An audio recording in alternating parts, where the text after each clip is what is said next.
আসসালামু আলাইকুম। গরম ভাতের সাথে অমৃত স্বাদের মিষ্টি কুমড়ার বিচির ভর্তা। আজকের ভিডিওতে আপনাদের জন্য নিয়ে এসেছি খুবই সহজ এবং অসাধারণ সুস্বাদু মিষ্টি কুমড়ার বিচির ভর্তার রেসিপি। কুমড়ার বিচি সাধারণত ফেলে দিই আমরা, কিন্তু এই বিচি দিয়ে যে এত মজার একটি খাবার তৈরি করা যায় তা না খেলে বিশ্বাসই করবেন না।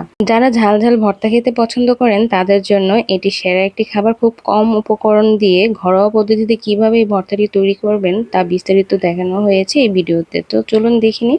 তো প্রথমেই মিষ্টি কুমড়া থেকে বিচিগুলো আলাদা করে খুব ভালো করে ধুয়ে নিয়েছি। সাথে নিয়েছি কাঁচা পাকা কাঁচামরিচ, দুটি দেশি রসুন অবশ্যই খোসা ছাড়িয়ে নিয়েছি।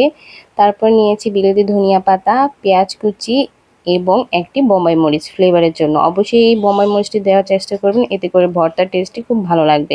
তারপর কড়াইতে দিয়ে নিয়েছি ধুয়ে নেওয়া কুমড়োর বিচি, কাঁচামরিচ, রসুন এবং বোম্বাই মরিচটি। পরিমাণ মতো পানি দিয়ে এই সবগুলো উপকরণকে সেদ্ধ করে নেব। যখন পানিগুলো টেনে আসবে তখন মাঝখান থেকে জায়গা করে এর মধ্যে পরিমাণ মতো সরিষার তেল দিয়ে দিব। তেলটা একটু ভালো করে গরম করে এই সবগুলো উপকরণকে তেলের ভিতরে খুব ভালো করে ভেজে নেব, যাতে করে কোনো প্রকার পানি না থাকে। তারপর দিয়ে দেব পেঁয়াজ কুচি এবং ধনিয়া পাতা কুচি। পেঁয়াজ কুচি এবং ধনিয়া পাতা কুচি দেওয়ার পর আরও কিছুক্ষণ ভেজে নেব। এমনিতেই কিন্তু ভর্তা শিলপাটা করে খেলেই বেশি ভালো লাগে, কিন্তু আজকের এই ভর্তাটা আমি ব্লেন্ডার মগে করে নেব।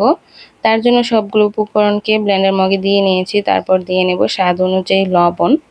জাস্ট কয়েকবার চামচ দিয়ে উল্টিয়ে পাল্টিয়ে মেশিনটি ঘুরিয়ে নিলেই কিন্তু এই ভর্তাটি রেডি হয়ে যাবে। ভর্তার এই রেসিপিটি ভালো লাগলে অবশ্যই কিন্তু আমার ভিডিওতে লাইক দিবেন এবং আমার চ্যানেলটি সাবস্ক্রাইব করে আমার পাশে থাকবেন। সবাই ভালো থাকবেন। আল্লাহ হাফেজ।